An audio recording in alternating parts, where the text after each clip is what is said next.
Welcome to my channel চাকরির সন্ধানের তরফ থেকে সকলকে স্বাগত জানাই। সকল বেকার চাকরি প্রার্থীদের জন্য আবার একটি বিরাট বড় চাকরির আপডেট নিয়ে আমি চলে এলাম চাকরির সন্ধানে। এবারে কলকাতা দূরদর্শনে কর্মী নিয়োগ করা হচ্ছে। যে কোনো ভারতীয় নাগরিক অর্থাৎ পশ্চিমবঙ্গের যে কোনো জেলার প্রার্থীরা আবেদন করতে পারবেন, ছেলে মেয়ে সকলেই। এই ভিডিওটিতে ডিটেলসে সব কিছু বলে দেবো, কেউ কিন্তু স্কিপ করবেন না। চলুন ডিটেলসে দেখে নেওয়া যাক। দেখুন, নিয়োগ করা হবে সিনিয়র করেসপন্ডেন্ট। একটি শূন্যপদ আছে। বয়সীমা 18 থেকে 45 বছরের মধ্যে হতে হবে। 16ই জানুয়ারি 2025 তারিখ অনুযায়ী। এখানে সংরক্ষিত শ্রেণীর প্রার্থীরা বয়সে ছাড় পাবেন সরকারি নিয়ম অনুযায়ী। স্যালারি দেওয়া হবে প্রত্যেক মাসে 80,000 টাকা থেকে 1,25,000 টাকার মধ্যে। যোগ্যতা যে কোনো স্বীকৃত প্রতিষ্ঠান থেকে সাংবাদিকতা, গণযোগাযোগ, প্রাসঙ্গিক ক্ষেত্রে ডিগ্রি বা পিজি ডিপ্লোমা ডিগ্রি অর্জন করতে হবে।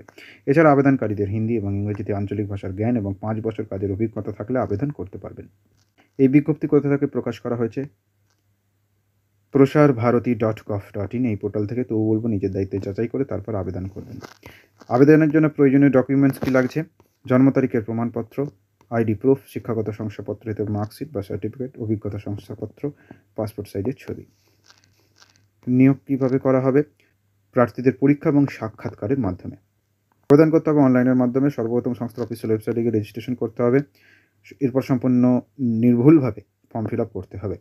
তারপর যা যা ডকুমেন্টস আছে সেগুলোকে নির্দিষ্ট সাইজ মতো আপলোড করতে হবে। সর্বশেষে নির্দিষ্ট ডেট এবং টাইমের মধ্যে আবেদন প্রক্রিয়া সম্পন্ন করতে হবে। আরও ভালোভাবে জানার জন্য অবশ্যই সংস্থার অফিসিয়াল বিজ্ঞপ্তি ডাউনলোড করে দেখে শুনে তারপর আবেদন করবেন। ডেসক্রিপশন বক্সে সে লিঙ্ক থাকবে। আবেদনের শেষ তারিখ 31শে জানুয়ারি 2025। ডেসক্রিপশন বক্সে লিঙ্ক থাকছে, সকলে আবেদন করতে পারবেন। নেক্সট আপডেট নিয়ে খুব শীঘ্রই হাজির হবো। সকলে ভালো থাকবেন, সুস্থ থাকবেন। জয় হিন্দ, বন্দে মাতরম, জয় জগন, ভারত মাতা কি জয়।